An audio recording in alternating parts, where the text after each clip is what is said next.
Hi అందరికీ welcome to Akashvani talks. ఈరోజు మేము తెలంగాణ స్పెషల్ సర్వపిండి ట్రై చేస్తున్నాం. యాక్చువల్లీ సర్వపిండి అంటే ఏంటి అనేది నాకైతే తెలియదు. కాకపోతే ఈరోజు మా అత్తమ్మ వచ్చింది కదా, అందుకోసం అని చెప్పేసి చేయించుకుందాం అని చెప్పేసి, అంటే ఒక కొత్త వంటకం మీకు చూపిస్తున్నట్టు ఉంటుంది అండ్ మేము నేర్చుకున్నట్టు ఉంటుంది కదా అని చెప్పేసి ట్రై చేస్తున్నాం అనమాట. సో దానికి కావాల్సిన ఐటమ్స్ అన్నీ ప్రిపేర్ చేసి పెట్టుకున్నాము. ఇప్పుడు మీకు చూపిస్తా. నాకైతే రాదు, మా అత్తమ్మ ఎత్తుంటే చేస్తా. సొరకాయ, ఆనియన్స్, కరివేపాకు, కొత్తిమీర, పచ్చిమిర్చి, కారం, ఉప్పు, పసుపు అండ్ బియ్యం పిండి, శనగపప్పు, పల్లీలు, జీలకర్ర, ఆయిల్. సో ఇప్పుడు వీడియో స్టార్ట్ చేద్దాం. ఫస్ట్ సొరకాయ చెక్కు తీసుకోవాలి.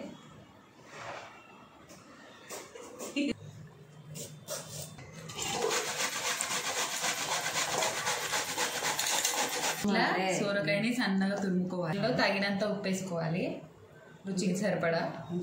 బీపీలు ఉన్న జర తక్కువ వేసుకోండి. ఉప్పు వేసుకొని ఇట్లా కలిపేసుకోవాలి. అది మాత్రం వేస్తుంది. 2 స్పూన్ల పసుపు నేను తీసుకున్న క్వాంటిటీకి.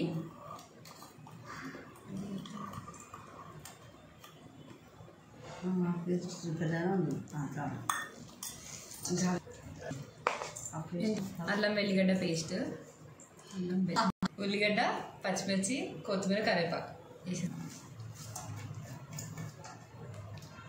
బాగా మిక్స్ పట్టాలి. మిక్స్ చేసుకోవాలి.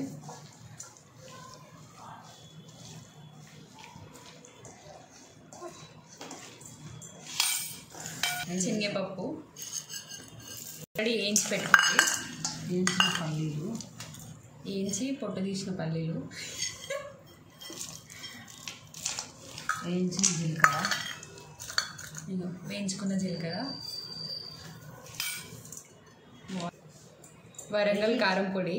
కారం ఉంటుంది అనమాట, అందుకోసం అని. మిర్చి పౌడర్, స్పైసీ ఉంటుంది కాబట్టి మాకు తగ్గట్టు వేసుకుంటున్నాం మేము.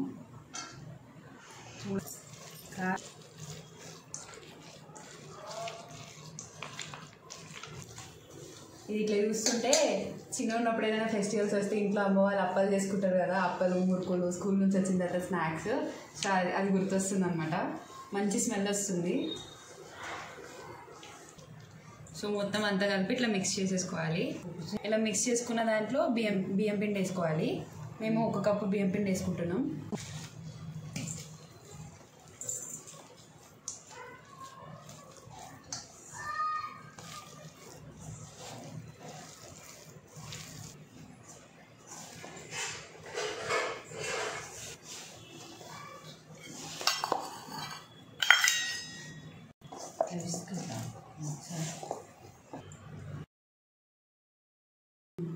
అలా కొంచెం ఆయిల్ వేసుకుంటున్నాం.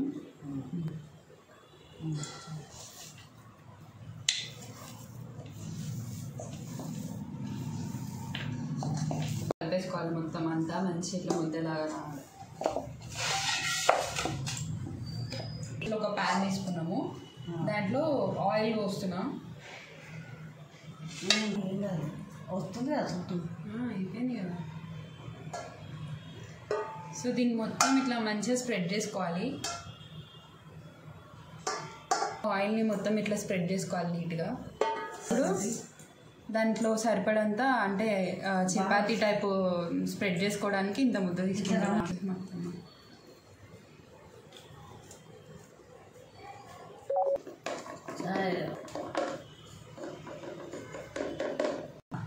సో ఇట్లా మొత్తం స్ప్రెడ్ చేసేసుకోవాలి. తీసుకున్న తర్వాత కొంచెం మంచిగా లోపల కూడా కుక్ అవ్వడానికి ఇట్లా కొంచెం గారెలకి హోల్స్ పెట్టుకున్నట్టుగా ఇట్లా హోల్స్ పెట్టుకుంటున్నా.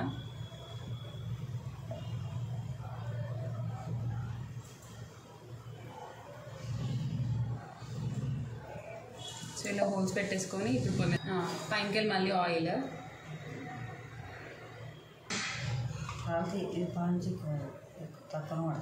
కొని కొంచెం ఇట్లా ఆయిల్ని మంచిగా స్ప్రెడ్ చేసుకోవాలి. దీనిపైన కూడా ఆయిల్ ఉండేటట్టుగా వేసుకున్నాం కదా. ఇప్పుడు పెట్టేస్తున్న పొయ్యి మీద.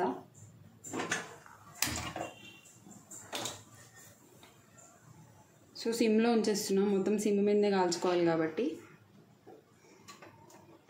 సో కుక్ అయినాక చూపిస్తాం. నేనైతే ఆ బౌల్లో స్ప్రెడ్ చేసుకోవడానికి చాలా కష్టపడ్డా. అంటే నాకు సరిగ్గా ప్రాపర్గా రాలేదు. ఆయిల్ వేస్తూ అది స్ప్రెడ్ చేయడానికి ఇరిగిపోతున్నట్టు ఉండే. సో ఫస్ట్ టైం కదా, నాకు కొంచెం అంత ఎక్స్పీరియన్స్ లేదు కాబట్టి ఏదో అలా కష్టపడుతూ అలా మేనేజ్ అయితే చేసిన. కానీ ఇక్కడ మా అత్తమ్మ చేస్తుంది. సో తను ఎంత ప్రాపర్గా చేస్తుందో చూపిద్దామని చెప్పేసి మళ్ళీ అది కూడా యాడ్ చేసిన మీకోసం అని చెప్పి. తనకి ఎక్స్పీరియన్స్ ఉంది కదా, సో మంచిగా ఫాస్ట్గా ఆయిల్ వేసేసి స్ప్రెడ్ చేసేస్తుంది.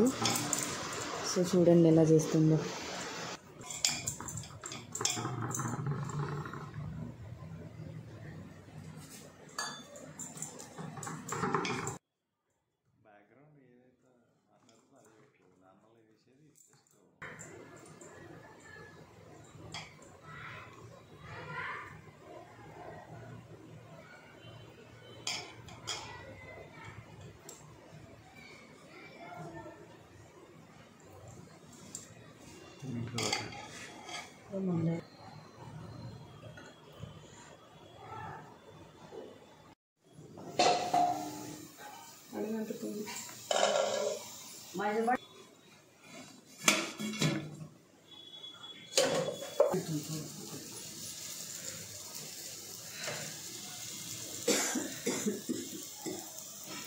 సో ఇట్లా తిప్పేయాలి. ఎట్లా తిప్పేసేదని మాత్రం అడగండి. ఇది ఫైనల్ అవుట్పుట్. వేడిగా సర్వపిండి రెడీ. ఇప్పుడు టేస్ట్ చేయబోతున్నాం అనమాట. ట్రై చేసిన కదా ఎట్లయితుందో ఏమో. ఇప్పుడు టేస్ట్ చేసి మీకు కూడా చెప్తా. కాస్తుంది ఆల్రెడీ. మిస్టర్ బాగా తినేసిండు. నిజంగా ఫ్రెండ్స్ టేస్ట్ అయితే చాలా బాగుంది. అంటే తింటుంటే మధ్య మధ్యలో పల్లీలు అట్లా అవన్నీ తగులుతున్నాయి కదా, సూపర్ ఉంది. ట్రై చేయండి, మస్ట్ ట్రై. ఇవి ఎర్లీ మార్నింగ్ బ్రేక్ఫాస్ట్లో టీలో కూడా బాగుంటాయంట. అంటే నా దగ్గర నేను ఫస్ట్ టైం తింటున్నా. మా అత్తమ్మ వాళ్ళు బాగా లెక్కనే చేస్తున్నాయంట. మార్నింగ్ ఇంకా బ్రేక్ఫాస్ట్ కింద ఇదే వండేసి చాయ్ పెట్టుకొని తింటున్నాయంట. బాగుంది. అంటే 3 times రైసే కాకుండా ఇట్లా 1 single time ట్రై చేస్తే బాగుంటుంది.